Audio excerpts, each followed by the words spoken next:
I love this quote from Buddha. We ourselves must walk the path. This is a picture of me about maybe 2 years old in the leaves in the fall. And I shared this picture with you because this was actually about the age that I received my first psychiatric diagnosis of separation anxiety disorder from my mom. I've been an anxious child. I was an anxious child for my entire childhood. And as we know in the mental health profession, college years are a time when mental health issues surface for many.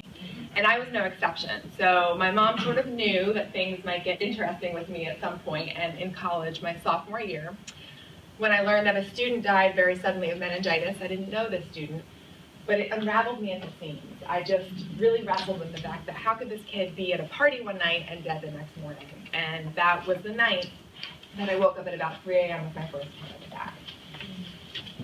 And got my next psychiatric diagnosis of panic disorder. It was really through finding my own counselor, doing good work with my counselor, developing a very deep spiritual practice, and then finding mindfulness, that sort of everything came together for me. So now these anxiety issues that I've had are light years from me. And I share this personal story because in conferences, typically we're learning a lot of information, and I like to keep this real because I'm speaking about this not just because I've taken a lot of trainings or read a lot of books, but I'm speaking about this because I live this. Mindfulness has helped me immensely with my own mental health and my inner peace.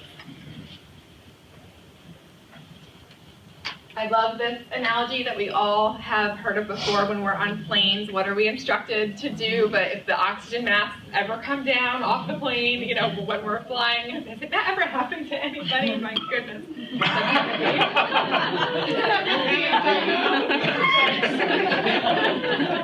We are instructed to put the mask on ourselves first before we help anyone else. And again, this is a great analogy for counseling because we have to be in our own optimal health in order to serve those that we serve. So Dr. Richard Davidson is one of the leaders in the mindfulness field who has done really fascinating research. And he talks about how wellness is a skill. Happiness is a skill. This is something that we can practice and enhance for ourselves. So he says that well-being is actually a skill. It's something that can be enhanced with training. If we can take more responsibility for our well-being, we can help to minimize burnout or decrease its severity. So important for us as counselors. This practice of mindfulness, the practice is in the returning. It's not that our minds are not going to wander, it's that when they do wander, we recognize it and we choose to bring it back.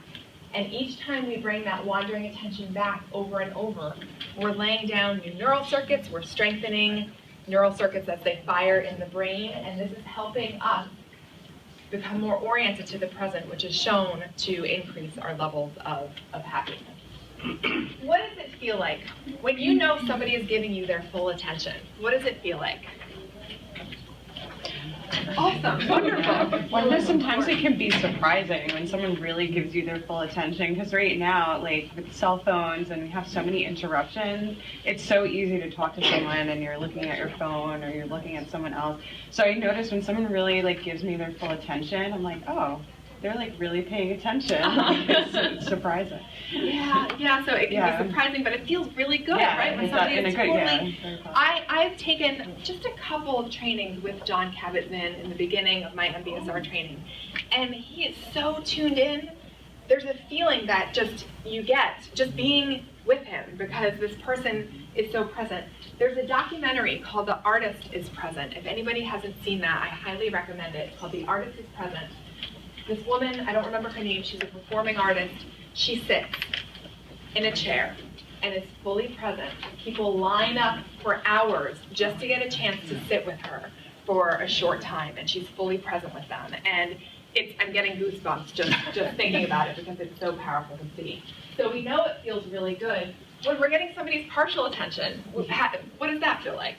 They're on annoying, invalidating. Yeah, it doesn't feel good to have somebody's partial attention. And what about for us? When we give somebody our full attention, that goes back to when we're with clients, when we're giving them full attention, we know that we're doing that. It feels good to be fully present with them. What about when we know that we're giving somebody our partial attention? Let's say maybe we're doing something on the computer and our spouse or our partner or children or friends are trying to talk to us too. How does that feel? Guilty? Guilty. So I have a really quick funny story here. This is Yankee, the golden doodle. And this is the dog of one of my dear friends. And she was telling me this beautiful story of Yankee's a big golden doodle. So this is a big dog. And Yankee loves to lay across her lap sometimes. And recently they were doing this, and she wasn't doing anything else. She was just totally present. Yankee was laying across her lap. They were looking at each other in their eye, eye to eye. She was petting him. And the dog actually looked at her cell phone, and then looked back at her. Like, Mom, you're just being present to me. Like, this is really, really nice. So animals sense this when we're fully present to them. And I thought that was just such a beautiful example of that feeling that you get when somebody is fully present to you. This dog knew that. So with mindfulness, since we all have so much experience already, I'm not going to read these, but we're familiar with what this is. This is about awareness. This is about being in the moment. This is about bringing our wandering attention back. And I love this definition by Ellen Langer, the simple act of actively noticing things. So we're going to move right into practice again. So I invite you to place both feet on the floor. Again, setting down anything maybe that you have on your lap. And you're invited to allow your eyes to close.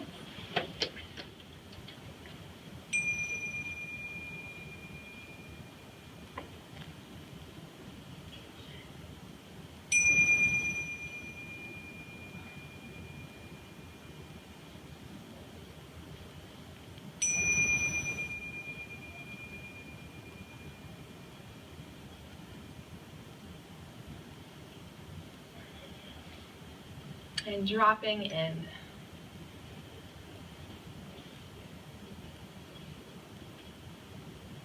Beginning with simply sensing the body supported by the chair, sensing the feet on the floor, sensing the place that the body makes contact with the chair.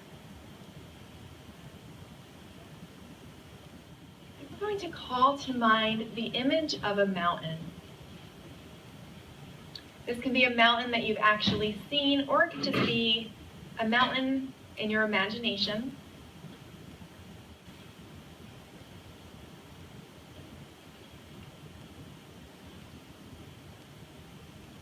See this mountain in your mind's eye, and if you're not a visual person, that's okay, because what we're going for here is that we're going to embody characteristics of this mountain. So actually picturing it isn't really that important. It's this embodiment right now of characteristics of this mountain. This mountain sits. This mountain sits tall. It's grounded. Despite the weather, the seasons, the things that change on the surface, the things that come and go.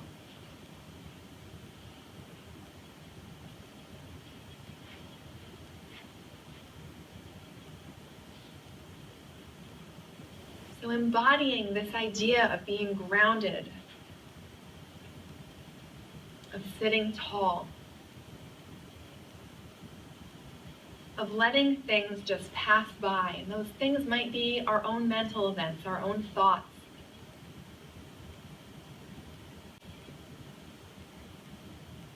Just like the seasons change on this mountain. When it's winter, the mountain is covered in snow and ice, perhaps very quiet, things are hibernating.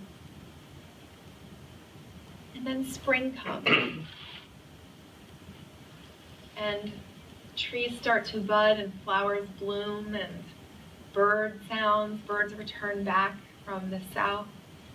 Things come out of hibernation, and that mountain becomes colorful in the spring. As the season progresses and summer comes, it gets green and lush and warm, the sun warms it. And it's time goes on and summer progresses, the mountain changes colors. It turns to vibrant oranges, yellows, reds.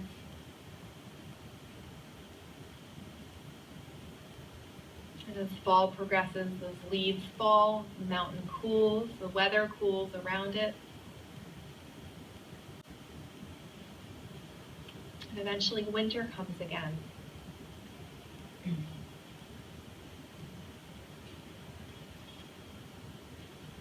And then spring.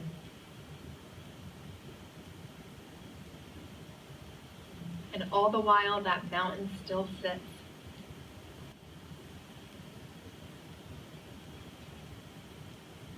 Letting things just come and go around it. It just is. As it's grounded and steady.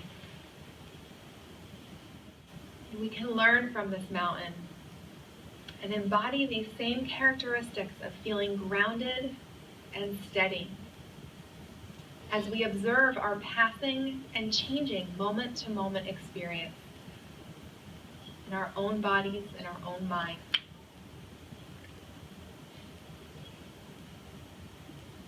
So being this breathing, sitting mountain.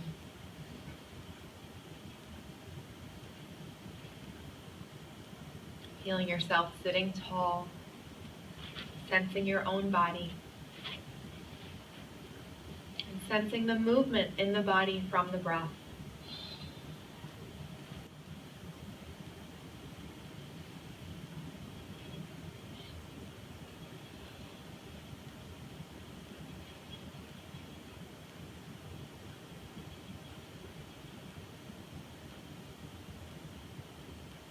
Sensing this breath in and this breath out. Dropping into sensation. Remember, we're not thinking about the body, but we're actually sensing it. We're actually embodied. We're in our own bodies rather than up in our heads. And this image of the mountain is there to help us embody these characteristics.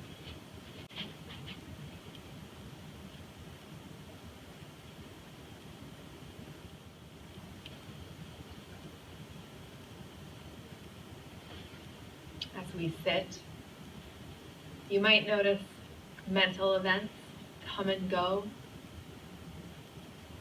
maybe thoughts or feelings.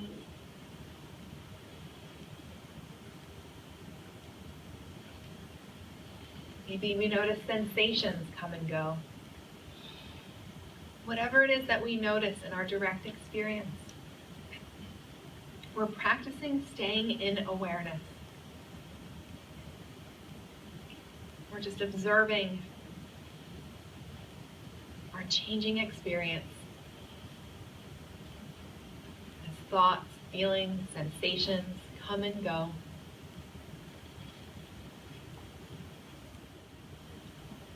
The longer we sit, the more likely it is we'll be visited by challenges. Challenges might be mind wandering, antsiness, boredom. And if any of these challenges arise, again, seeing if we can just let that challenge be there rather than trying to turn away from it, rather than trying to make it go away. Can we just let it be there and see what happens? Maybe watch it just pass.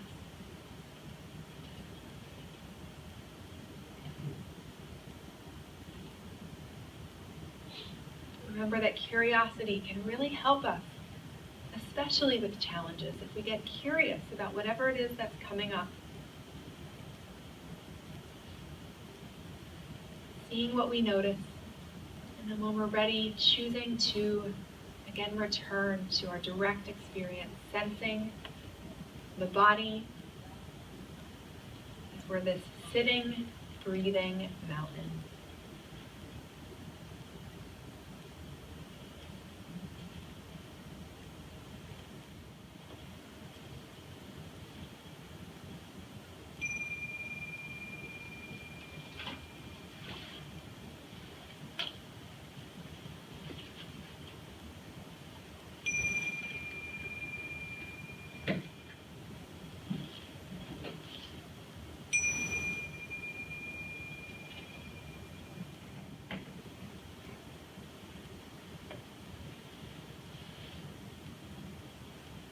allowing the eyes to open. Well, like you were saying, it's like all these different places I was going. Some tired, some boredom, some meditation, some scatteredness, and then after it was all over, I could still feel the therapeutic benefits of it, even though I did it so imperfectly. Yeah, it's amazing. Just, we're so in our heads and so up here all day that just the simple act of dropping in, even if we're mind wandering, even if there's, we're noticing that a lot, just how much of a difference that can make in still feeling a benefit afterwards. Thank you for sharing. Sometimes when I'm a little too rushed, I can't think about this new patient that's coming to review what's going on. Just the focusing in quietly, it all comes back to me. And then I know, just listening, it all just returns and I'm able to respond appropriately as I listen. Beautiful. Thank you. Thank you. That makes me think, too, just about the space of silence and how inspiration can really come from there. I remember John Kabat-Zinn saying in one of the trainings that I took that a lot of Nobel laureates, their big ideas come at night when they're quiet, not when we're already engaged in thought, but in that silence. So things come forward when we're quiet. I wanted to do the mountain meditation specifically with us because we do a lot typically when we're doing mindfulness, a lot of breathing, right? And for some clients, for me, I'll speak from my own experience, I couldn't focus on my breath for years with my anxiety history because I'd start breathing faster, I'd taken too much oxygen, I'd start to get lightheaded, and then it would throw me into feeling anxious. This mountain meditation, using the image of a mountain, is really helpful for some people because it gives us something to think about, to embody as we are not just getting used to this practice. For me, it was a helpful practice, and then I got really comfortable with the breath. But that image can just be really helpful to really, embody these characteristics of the mountain and to use that image to think about. Yeah. I thought it was helpful too, just the thought of when we have issues or have disturbing thoughts or we have a challenge that comes to mind, kind of just sitting with it instead of changing it. Because I think especially when you're working with clients or with ourselves and there's something we want to change, we're like, okay, how do we change it? When do we get to where we want to go? But just kind of sitting with it for a while and just having mindfulness about it, it can be so helpful. You're hitting on a really important point, and that is that our typical knee-jerk response is to want to make the unpleasant go away. And we want to hang on to the pleasant. This practice is about learning how to change our relationship with what is unpleasant. So rather than trying to change it, we can let it be what it is and explore it. See, just being with it, letting it be there. What happens? Other experiences, what else did we notice? Yeah. It doesn't take a rush here. I'm still trying to calm down. That's that. Hurry up! I have to go relax. Terrible mistake. So thank you so much for sharing that, because how often do we do that where we're rushing, to get to the next thing, and that rushing, that experience of going from point A to point B, that can be times that we practice. We can even tune in. What does that sensation of rushing feel like? What's happening in my body right now? Is I'm holding tension maybe in my shoulders, my heart's beating a little bit faster because I feel like I have to get somewhere, maybe there's a little adrenaline going. So we can actually use that experience of feeling like we're rushing to, again, drop in to notice what it is that's happening in the body. Thank you.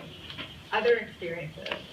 I think it's funny how nerve-wracking it can be to just stay for a couple minutes and do mindfulness. I heard a phone vibrate and I put my phone on vibrate. I'm like, oh no, what if it's something with my kids? I should look, And it was funny because I went to check my phone and it wasn't even me, it wasn't my phone. How hard it was just to take that really short amount of time and not worry about what's coming next or what I have to do next. Yeah. So. We, as human beings, tend to be thinking about the future or thinking about what already happened. And that's been adaptive. That's how we've survived as a species. We've remembered, to stay away from T-Rex, stay away from the cliff, stay away from the snakes. And we could, need the power of now. Right. but yeah, coming back to this moment is this skill, like we saw in that quote from Richie Davidson. It's a skill to help us, become happy and be in the present. So thank you so much for sharing that. Yeah. I have a question. Given how it's a tendency for us to wander, we probably wander sometimes much longer than others. Is there like any skill to know to bring yourself back quicker, to recognize yourself that, oh yeah, I've been thinking about X, Y, Z for much longer than I would have otherwise if I were right here. Is there anything that helps with that? Thank you so much for sharing that. In my own experience, as we practice this, literally we're changing our brains. The brain is literally rewiring, and the neural circuits that we're building are getting stronger. And in my own experience and in my mindfulness classes that I teach, people will often reflect that through this practice, through this experience, in practice, maybe mind wandering happened for 10 whole minutes, and it was like, oh, then there's that moment of like, where have I been? And then I choose to come back. Through practice itself, that time starts to get shorter and shorter, where we start to get better and better at knowing that we're not here and choosing to come back. So it really is built in the practice itself that we start to realize when we're not here.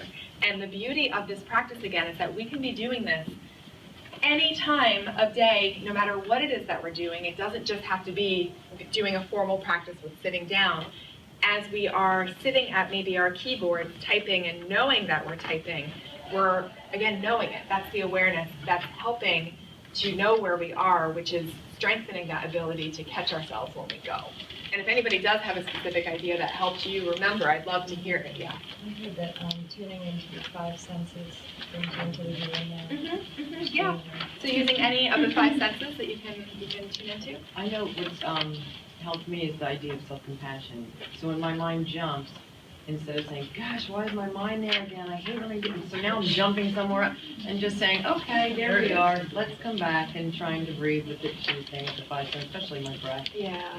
So I used to do that a lot more. Uh-huh. So I'm trying to practice more like, okay, it just keeps going there, and that's note to self, but now let's bring it back without all the extra, why am I there? I wish I'd stop going, and now here I am again, and just saying, okay, it's just going to keep bouncing there, and I'm going to keep bringing it back. It's going to keep bouncing there. That self-compassion, that non-judgment is so key, so key. Thank you for sharing that. Yeah. Yeah, I was going to say the same thing, to have a gentle voice for yourself. Yeah. And not that critical voice that we can slip into. Right. Beautiful. Yeah. It's not too different as when we're with a patient and we're entirely focused in that moment with the patient and what's going on. Yeah. That kind of focus. Yeah. It's that presence of being with somebody, the power of that presence and doing that with ourselves.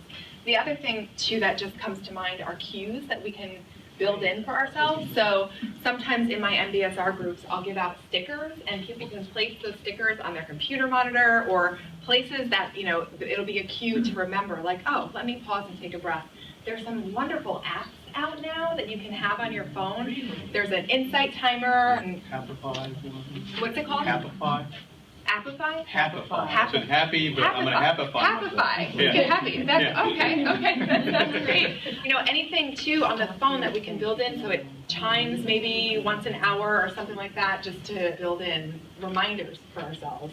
What am I doing? Am I present? And let me come back to the moment. So thank you for that question. Mindfulness bell. I'm sorry? Mindfulness bell. Mindfulness bell. Beautiful. So the other thing I do is I've maybe trained myself is to try to look at my thoughts as opposed to from my thoughts. Like some of the responses are, why am I thinking this way? And I'm in the thought at that point. So if I try to put some emotional distance, and then going back to what was just said, that's how it works in the clinical session too. Is if I get wrapped up in their story, I'm not helping them. I'm in there, as opposed to looking at it and trying to understand or see the context. Right. A term that comes to mind that we'll talk about in a few slides is called decentering, with learning to see our thoughts as passing mental events rather than being identified with them as reality. And I have a little story about that I'll share in just a bit. So you all, I'm sure, are familiar with the mindfulness research has exploded. It's dizzying to keep up with. I have a resource at the end of these slides if you are interested in research. There's a great online resource to just see what's coming out every month. It decreases anxiety, it decreases depression. The less that we wander, if we're present, doing something even kind of unpleasant, you tend to be happier than if you're like on the beach but totally zoned out somewhere else. So even doing something that's kind of unpleasant but being present to it has shown that that creates happiness. If you embody this statement, I'm an angry person, versus I'm noticing anger in this moment, those two statements have very different feel. One is, you're fused with that anger. The other one is that you're seeing it as a passing emotional state. So this idea is that this research shows us that mindfulness can help us shift our focus from the narrative focus, from the I am, to the experiential focus of I am noticing, whatever it is. And so I mentioned this term decentering before. This is just what I wanted to highlight. Decentering is learning to see thoughts just as thoughts. They're not our reality. They're things that come and go. And I have a personal example of this. I just spoke at an international conference last weekend. And after, I don't remember now if it was, I think it was after my first talk, I had to give the same presentation twice. I had these thoughts of like, who am I to be doing this? There's these well-known people speaking here. What am I doing here? What do I possibly have to contribute? And I noticed all this like self-judgment coming up, these negative thoughts. And because of my mindfulness practice, I really just took a breath and I was like, all right, I'm gonna just see these coming up and going, and I'm not gonna listen to them. And I didn't. I did not listen to these thoughts, and they passed, and my next talk, it went really, really well. So that's this idea of learning how to just see our thoughts as thoughts, not as reality. And this has big implications for the treatment of depression. I'll be around for questions. I know it's time to move on. So thank you all so much for spending this time together. Take care.